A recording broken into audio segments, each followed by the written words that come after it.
Welcome to the ReaderHouse Roundtable, where authors from all walks of life come together to discuss the trials, tribulations, and triumphs of publishing their books. I'm your host, Corey Graham. Join us here every Friday night at 8 p.m. or listen anytime via podcast at Spotify, Apple Podcasts, Stitcher, TuneIn, and PodServe, to name just a few. The Author Roundtable is sponsored by ReaderHouse Online Bookstore, where the independent new authors come first. Radically Apostolic, the reality, the journey, and the reward of the call of God. This is the new book. It's in stores right now. It's written by Charles G. Robinette, and Charles is right here with me now to talk all about it. Charles, thank you for being here tonight.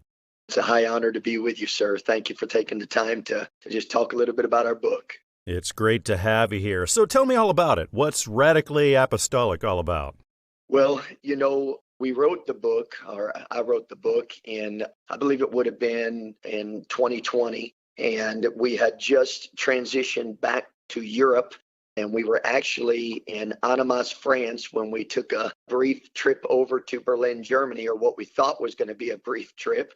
And then COVID broke loose, and we wound up stranded in Berlin, Germany, with the borders closed and all the restrictions. And so the Lord just really kind of boxed us in and sat me down for a season. And I had the opportunity to just start putting into words the experiences that the Lord had given us over the decades as we have traveled. And so we've had the privilege to visit nearly 100 nations in the world. Wow. And minister in those nations and see the work of God in those nations. During COVID and during that 2020 season, we just kind of sat down and started putting into writing the great things that God has done, how the Lord did it, how the Lord positioned some of these nations to see miracles and signs and wonders. And as a matter of fact, when we wrote the book, the first working title was Miracles, Signs, and Wonders. But as we got into it, we realized that the Lord was not just talking about the miracles that have been happening all around the world, but really how to see miracles, how to be positioned to see the demonstration and power of the Lord break loose, not just in a nation, but in your own life, in your family, in your church. And so that's really what the book is about. It's the how to become apostolic in word and in deed.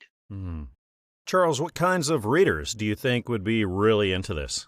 Well, I think everybody, sir. And number one, the world has, really shifted, and there's just a lot of craziness out there, and people are really hungry for God and for connecting with God in a very special, a powerful, an anointed way. And they want to get away from just a religious experience into a powerful, demonstrative experience with God.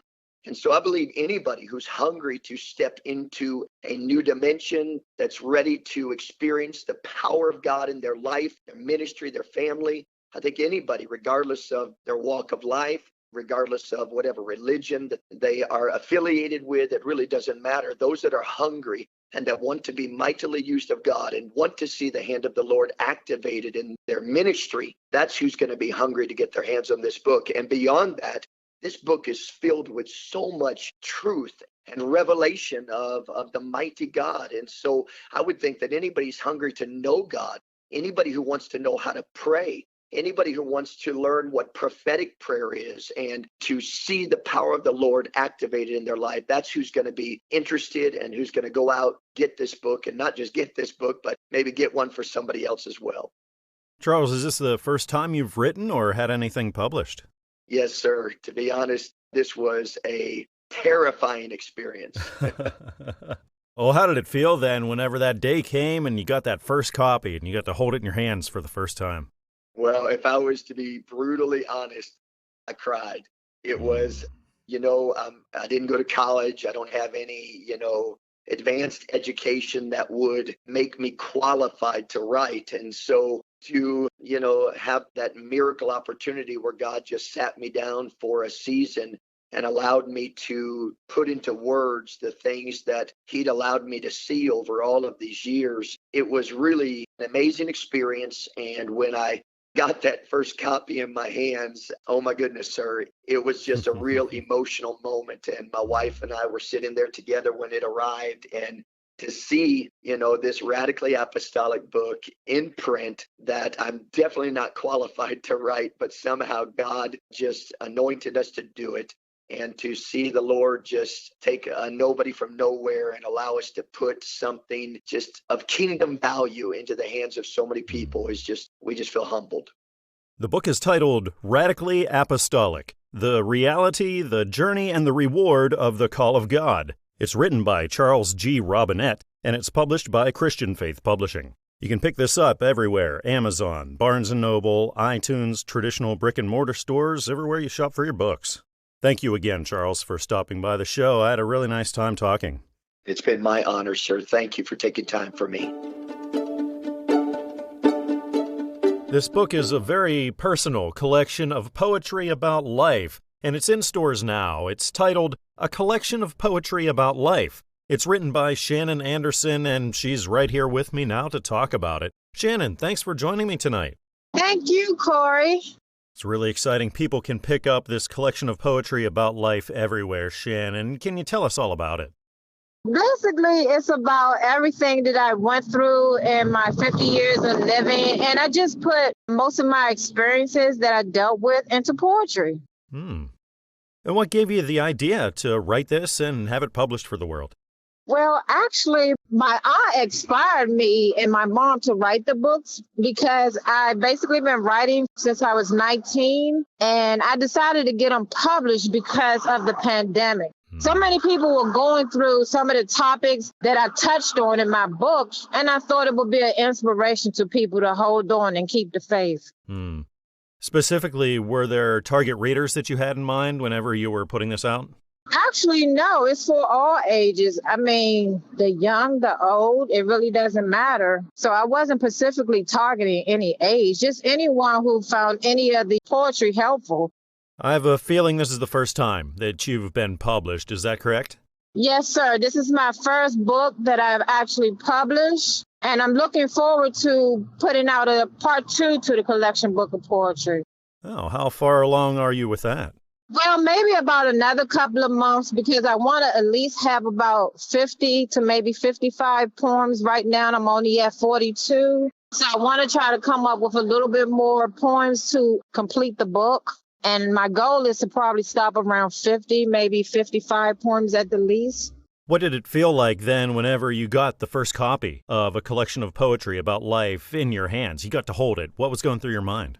Oh, my God. It was like a dream come true. I mean, like I said, I've been writing since I was 19. I actually got my first book published at the age of 50. So I was so overwhelmed, excited. I mean, I accomplished a goal that I set out to do, become a published author. And now that you are a published author, what advice can you offer to those listening right now who aren't published yet, but they want to be? The most advice that I can offer any author that want to have their book published is make sure that you get a publishing company. You don't know all the aspects, the ins and outs to publishing a book. You need that professional help. I know a lot of people like to publish their books independently, but for my first time, I was unaware of the experience, and basically Fulton Book have enlightened me in publishing my book. And I was just so thankful that I had someone who was actually working in the field that was very friendly and knowledgeable. And I am so thankful and grateful for her and her expertise. And now that you have your book out there, you're working on your second book, what would you say is the most rewarding aspect for you of being a published author now? Individuals coming up to me and telling me how I've changed their life, and I have not changed their life. I'm just a messenger from God. God changed their life. I was just a messenger putting the poetry into play. It feels good that people look at me as an inspiration, but they need to look to God because I am not the inspiration. I cannot save lives, nor can I change lives. So I give all the glory and honor to my Lord and Savior, Jesus Christ. And Shannon, we're thankful that you're using the gifts that God's given you to reach out and inspire others. The name of the book is A Collection of Poetry About Life. It's written by Shannon Anderson, and it's published by Fulton Books. You can find this everywhere, like Amazon and Barnes & Noble, iTunes, Google Play, and traditional brick-and-mortar stores. Shannon, thank you again for joining me tonight. I had a great time talking with you. Thank you, Corey. And I look forward to all of the readers purchasing my book. I hope you all enjoy each and every poem and stay encouraged. Author Matthew Dean Duplantis is sitting down next to me now here at the ReaderHouse Author Roundtable. Matthew, thank you for joining me here tonight. Thank you. It's fantastic. You have a new book out in stores right now. It's titled God Loves You, 1 John 4:16. So can you tell us all about it? It's basically, I call it positive prayer myself. It brings back to a Christian roots. And what sorts of readers did you have in mind when you were writing this? Christians in general, any religion, Christians span the 3/4 of the people of the earth. So I figured, why not involve everybody? How long of a journey was this for you to write this and get it put through the publishing process?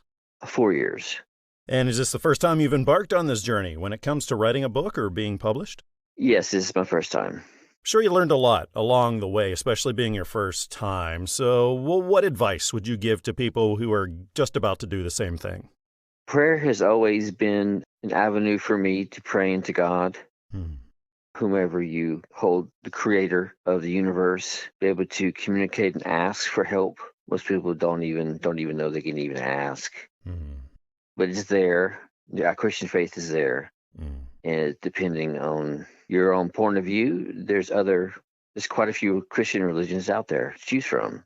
And there's nothing like seeing that finished product, Matthew. So what was it like for you whenever that day came and the first copy of God Loves You came in the mail and you got to hold it for the first time? What was going through your head? A dream. A dream to share positivity with the world, where it could very well be sometimes too stressful in our 21st century. Matthew, have you thought about what's next? Maybe writing another book, seeking more publishing? Not at the moment, just the first one. Now you have your first one out there, such a huge accomplishment. So thinking about that, what's the most rewarding aspect for you of now being a published author? Sharing the good word, the good news with Christian people of all faiths, show that God really does care. He just wants to care back. He just wants to be able to communicate with us through prayer. Matthew, is writing an easy thing for you, or do you get challenges like writer's block or maybe just not knowing where to go next? No, there's no outline.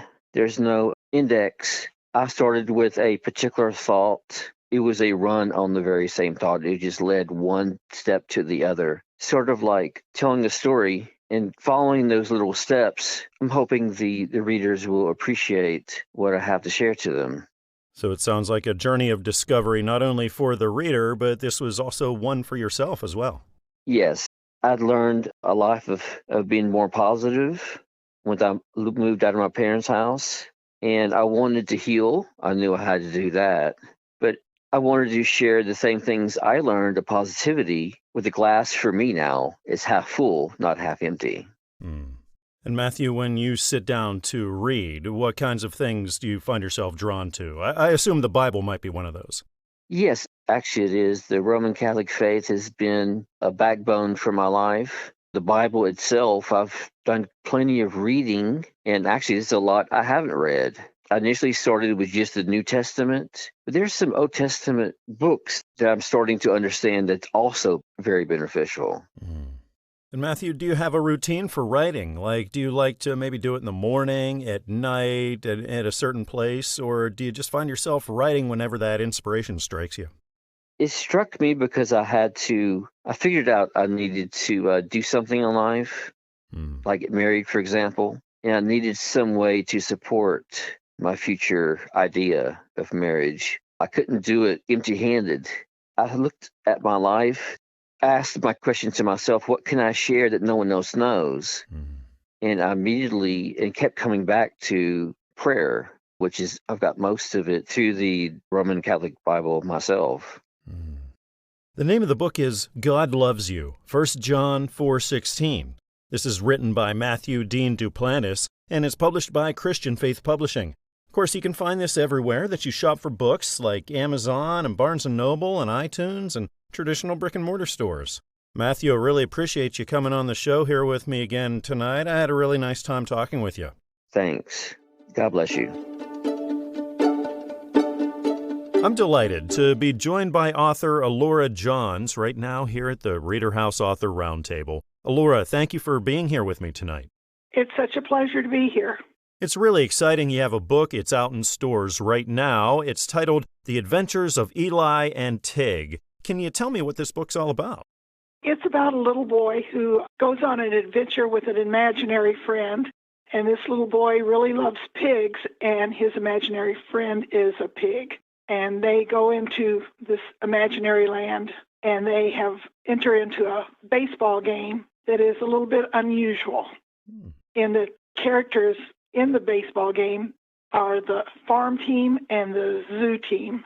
So we have all these animals dressed in baseball uniforms playing baseball. Ellora, what kinds of readers did you have in mind when you were writing this?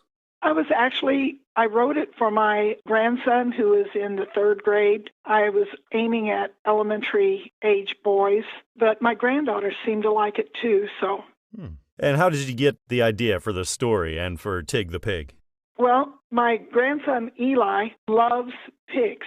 I mean, he decorates his room with pigs. He has pig everything. And if you give him a game that has a pig as the focal point, he's really happy. Don't know why he loves pigs, but he does. And he loves baseball. And so it was his birthday. And over the years, I've written several short stories for my grandchildren as little gifts and illustrated them for them. But this one kind of grew. It grew into more than the other stories did. Is this the first time you've had one of your stories published then? Yes, it is. I've written lots of plays for children's church and puppet skits and a lot of that type of thing. I taught school, so I wrote a lot of stories for the kids at school. But this is the first time I, went the whole way and finished something up and published it. Wow. Have you given thought to maybe doing it again and publishing more of your work in the future? Yeah, I've got a storyboard going for another adventure with Eli and Tig. And my grandson Eli's given me lots of ideas, and he's my best critic. Can you tell me about the cover and the illustrations? Well, the cover is a picture of Eli and Tig, and as you can see, Tig the pig is dressed like a little boy. That's a picture of when they first meet, and so they're getting ready to go on their adventure. I'm a retired art teacher, so I did the illustrations myself. I did them with a little boy in mind. Yeah, certainly are beautiful. What advice, Ellora, would you have now for the aspiring authors listening now who are looking to get their first work out there? I'd say just keep going.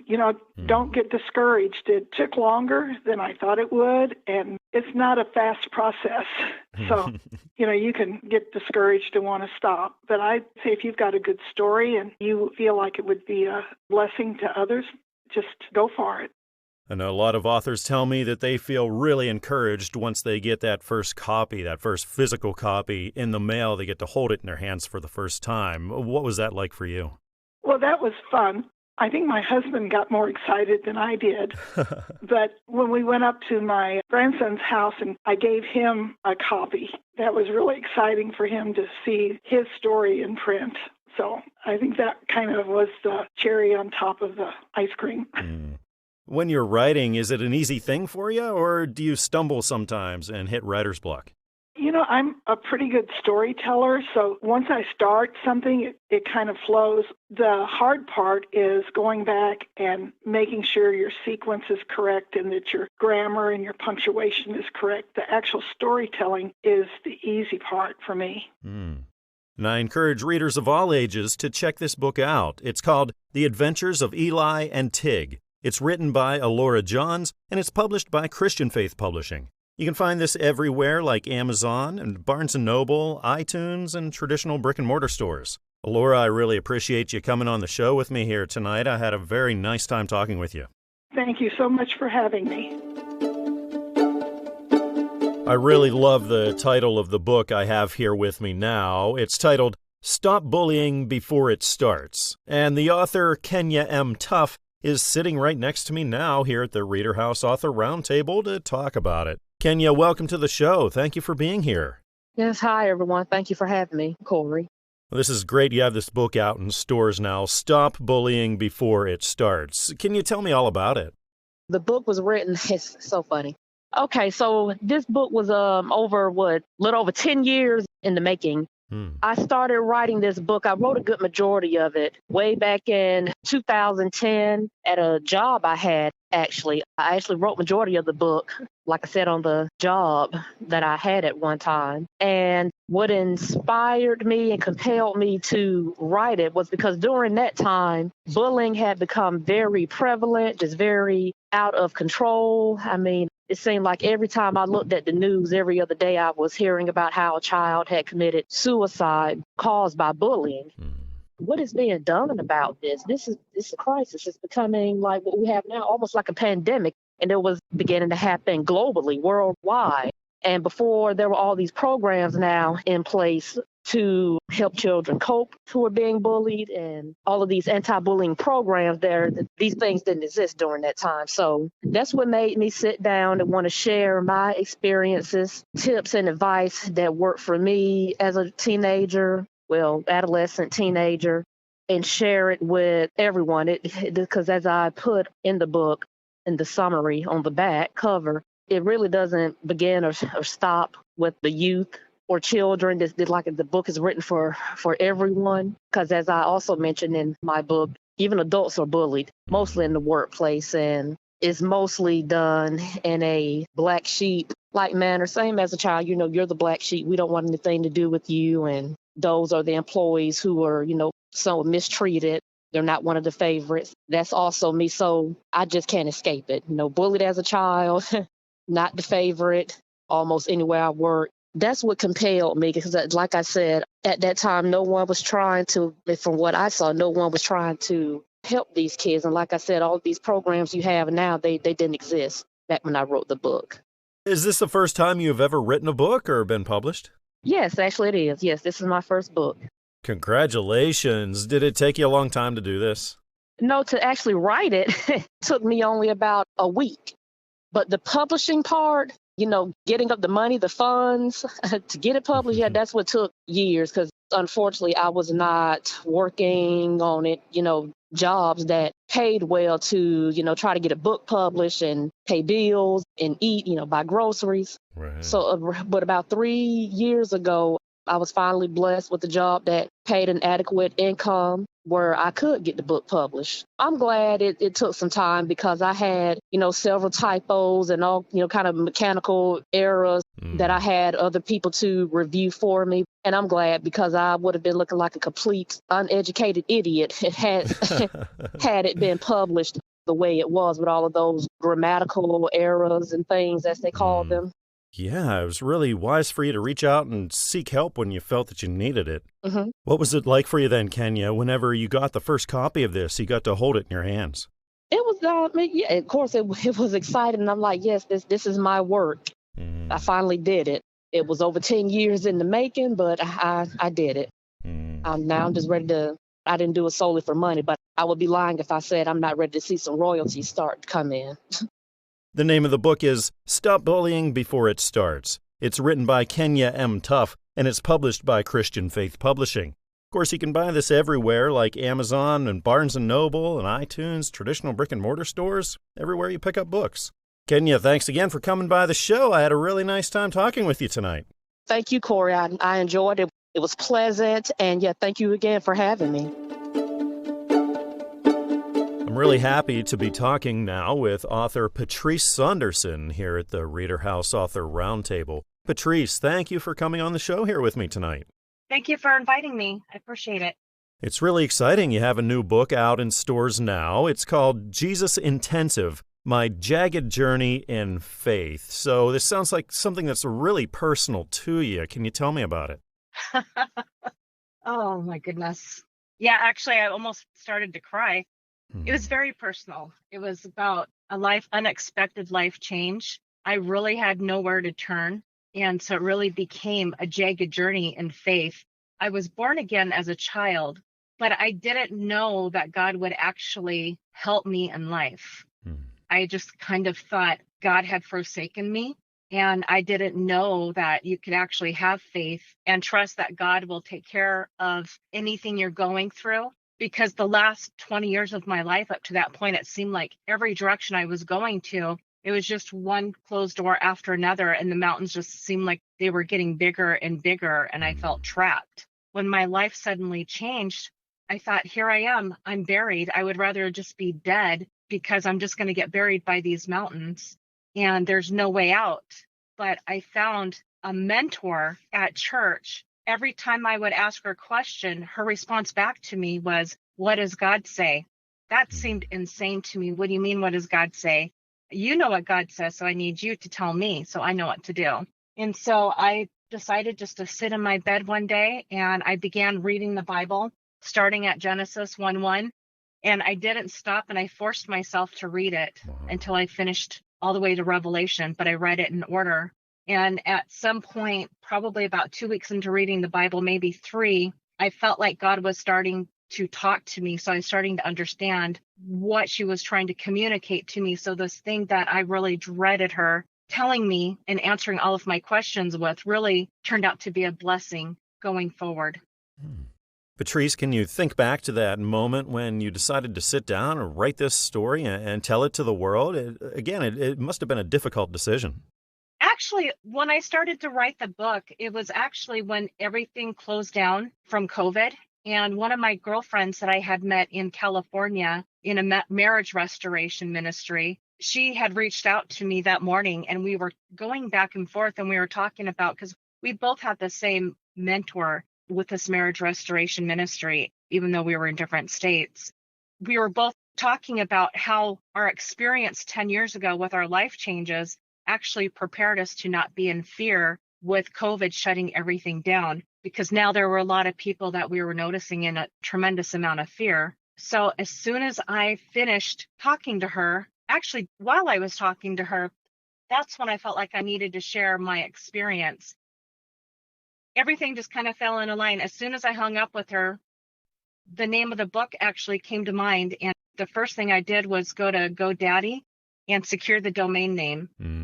And then I immediately started writing, and it just took me about 3 or 4 days to write it. Wow.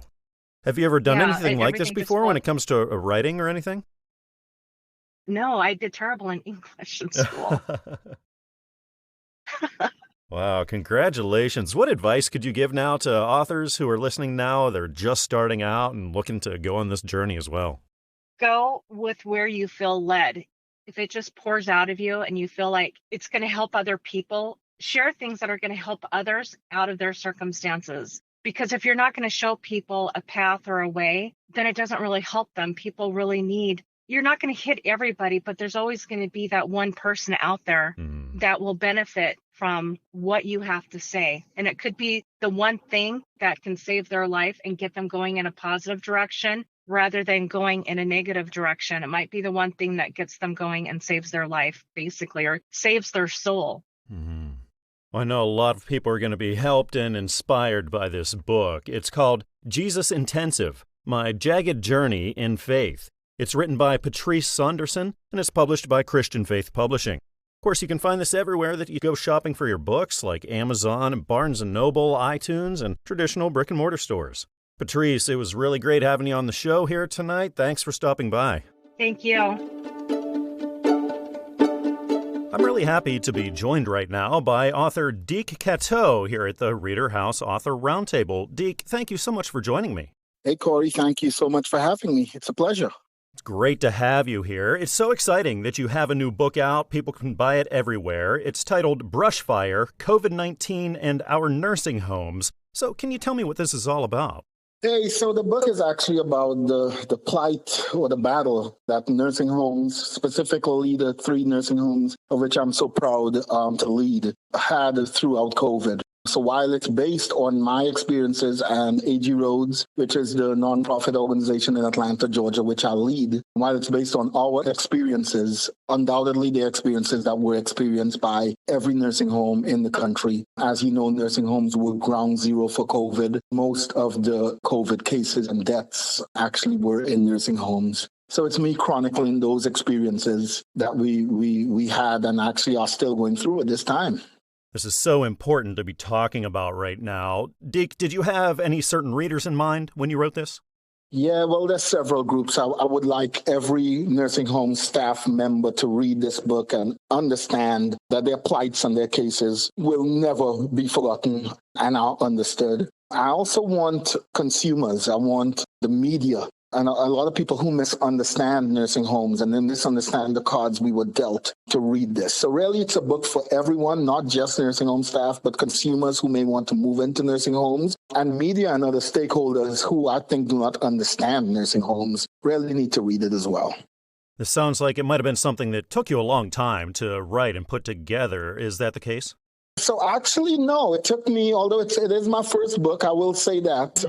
It took me a little under a year start to finish. And that's just, because of, to me, the urgency of it. And living through COVID, really the material was there for me to write. So it didn't take as long as I would have expected to have written, but happy to make it my contribution, to the body of work around COVID and this pandemic. And congratulations on having your debut book out there. That's really exciting. How does it feel when you get that first copy? You get to hold it in your hands for the first time.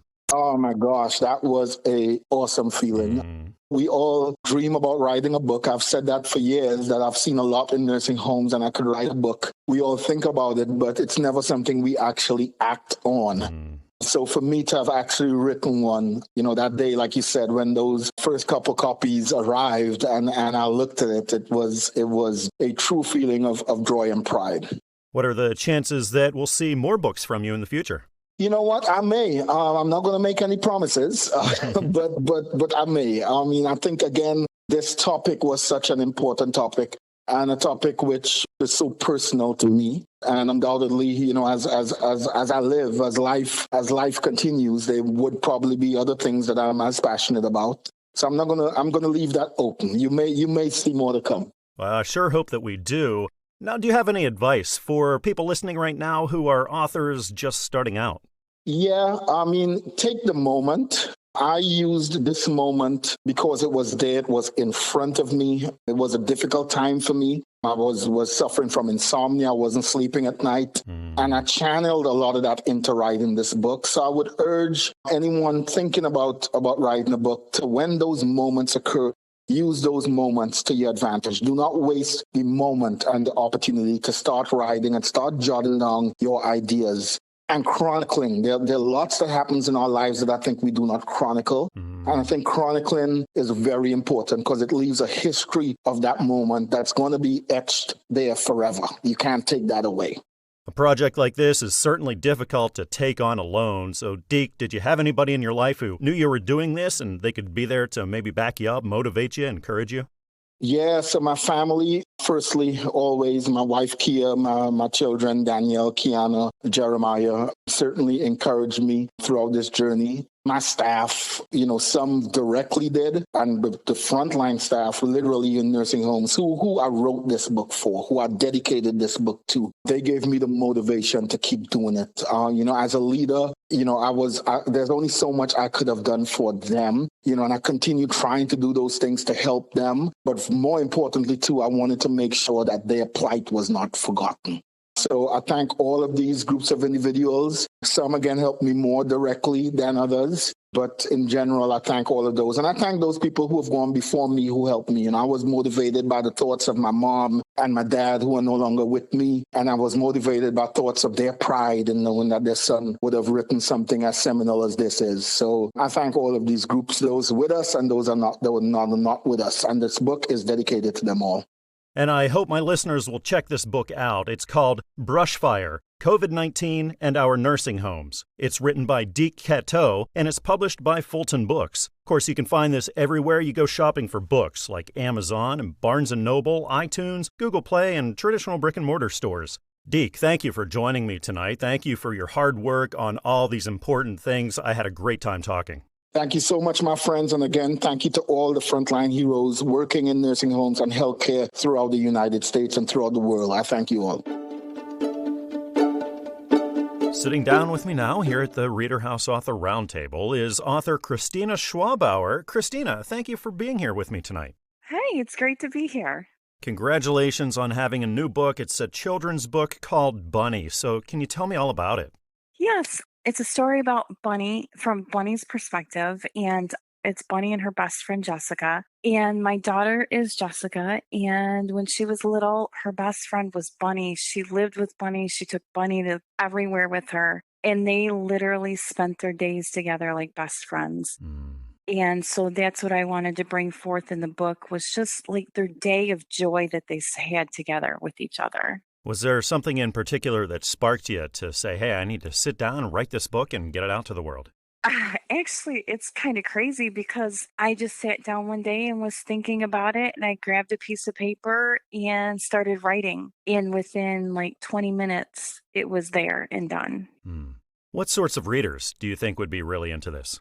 I think like 0 to 7 years old. I think kids that have that joy of just not necessarily sitting in front of electronics, but using their imagination and the joy that they receive from their favorite item that is theirs, that's special to them, that they lay down with in bed every night, and that they can see that other kids do this too, and the joy that they receive from spending time with that stuffy that they have.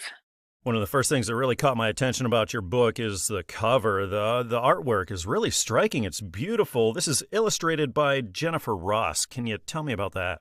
Yes, Jennifer is actually my husband's cousin, and she is an actual artist out of Shiawassee here in Michigan.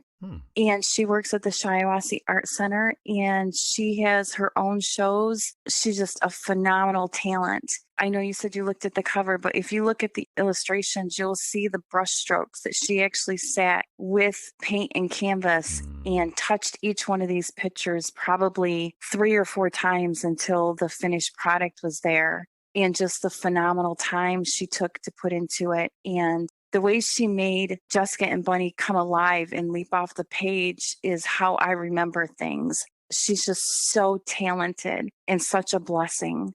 It was exciting to watch her abilities come to life on the page. It was wonderful. Did this whole thing take you a long time then when it came to writing, doing the illustrations, publishing? Was that a long time? It took me about 3 years, which I think probably is a little longer than what most people take. By the time I wrote the book and then, went back and forth on is this something that other people would enjoy?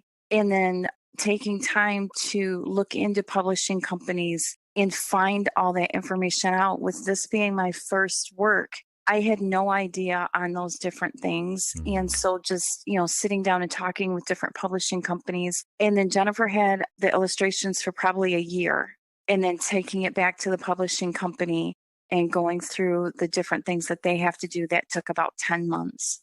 Then when you finally got that first copy, you got to hold it in your hands. What was that moment like for you? I cried. It's like, wow, it finally happened. But then, we see the pictures and everything throughout the process, but then seeing it all together and all that hard work over those 3 years and the learning curves and everything that go into it actually has came to a tangible, outstanding accomplishment with my name on it. It was wonderful and exciting. Would you do it again? Have you given any thought to more books? I've submitted 2 more, and they've both been approved.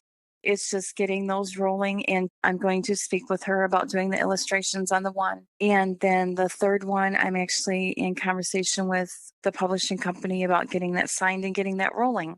The book is titled Bunny, and it's written by Christina Schwabauer. You can find this everywhere like Amazon and Barnes & Noble and iTunes and traditional brick-and-mortar stores. Well, Christina, thank you so much for joining us here again. I had such a nice time talking with you. Thank you. I appreciate it. This was exciting. I enjoyed it. Thank you. Longtime listeners of the show will be really happy to hear a familiar voice alongside me right now. I'd like to welcome author J.W. Mikula back to the ReaderHouse Author Roundtable. Mr. Mikula, it's great to chat with you again. Hey, it's great to be here, Corey. Thanks for having me back. Always a pleasure. Always great speaking with you. You've got another book out. We're really excited about it. It's called Rockin' by Babies, One World, One Love Tour. So can you give me an idea of what readers will expect in this one? Sure. So in the first Rockin' by Babies, It's actually inspired by my son, who, when I wrote the first Rockin' by Babies, was probably 2 years old. You know, he loves rock and roll. He loves music. He loves, jamming out, with us and his little buddies. And that was kind of the inspiration for the original Rockin' by Babies. And then subsequent to writing that book, he got a little bit older and, our world changed a bit. And I kind of imagined what would happen if Benjamin and his band went on tour and tried to heal kind of the wounds of the world with music and with laughter. And, one thing I've learned is there's this universal sound that kind of cuts through all the noise. And what that is, the sound of children's laughter. It just has this way of cutting through everything else that distracts us as adults. And it's pure and it's magical. And so the whole idea behind Rockin' by Babies One World, One Love tour is, what if they went on tour all around the world and they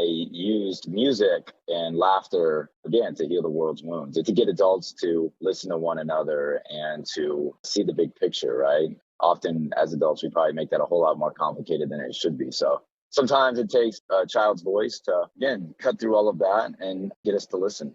I love the theme of music that you keep returning to. What is it about music that's so special and can bring us all together? It's interesting. I love music myself.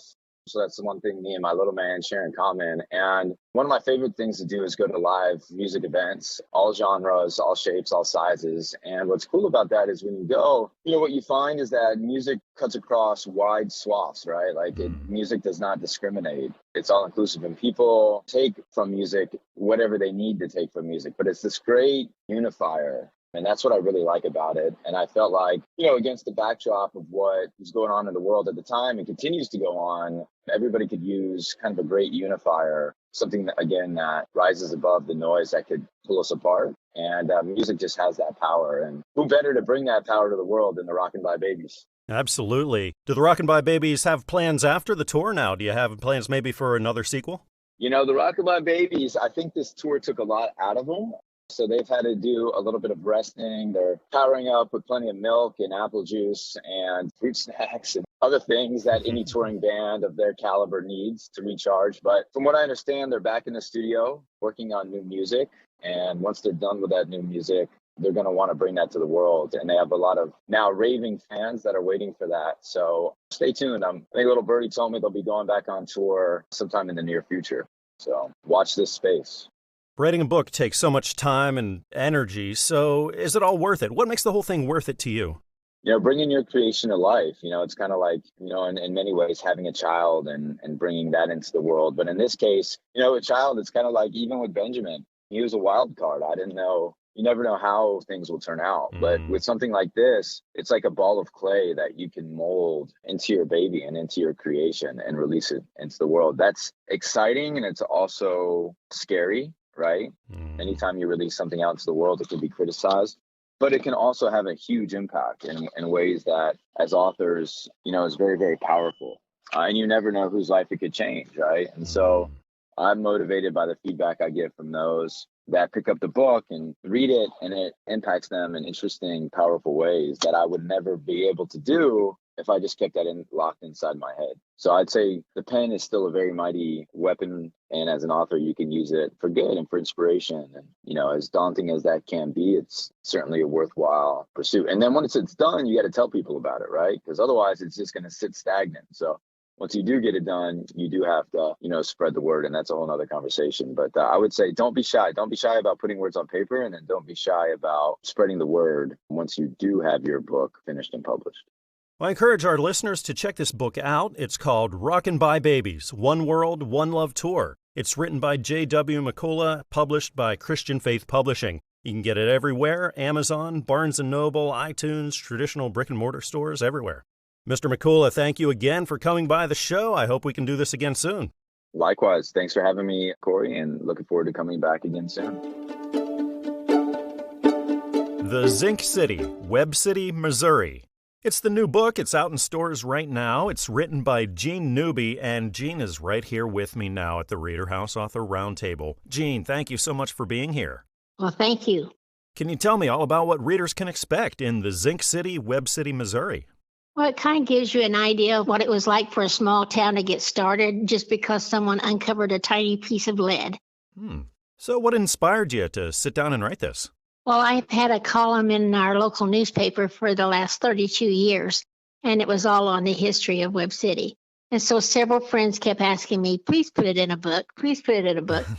Our book finally went to online book. Our newspaper went to online newspaper instead of print. And so it gave me more time to start getting it all together and send it to the publisher and get it printed. Was that a long process for you? Well, it was 32 years of research, but it took about 2 years to get it all put together into a book. Mm. Was it a local audience that you were looking to reach here, or do you think it could be broader?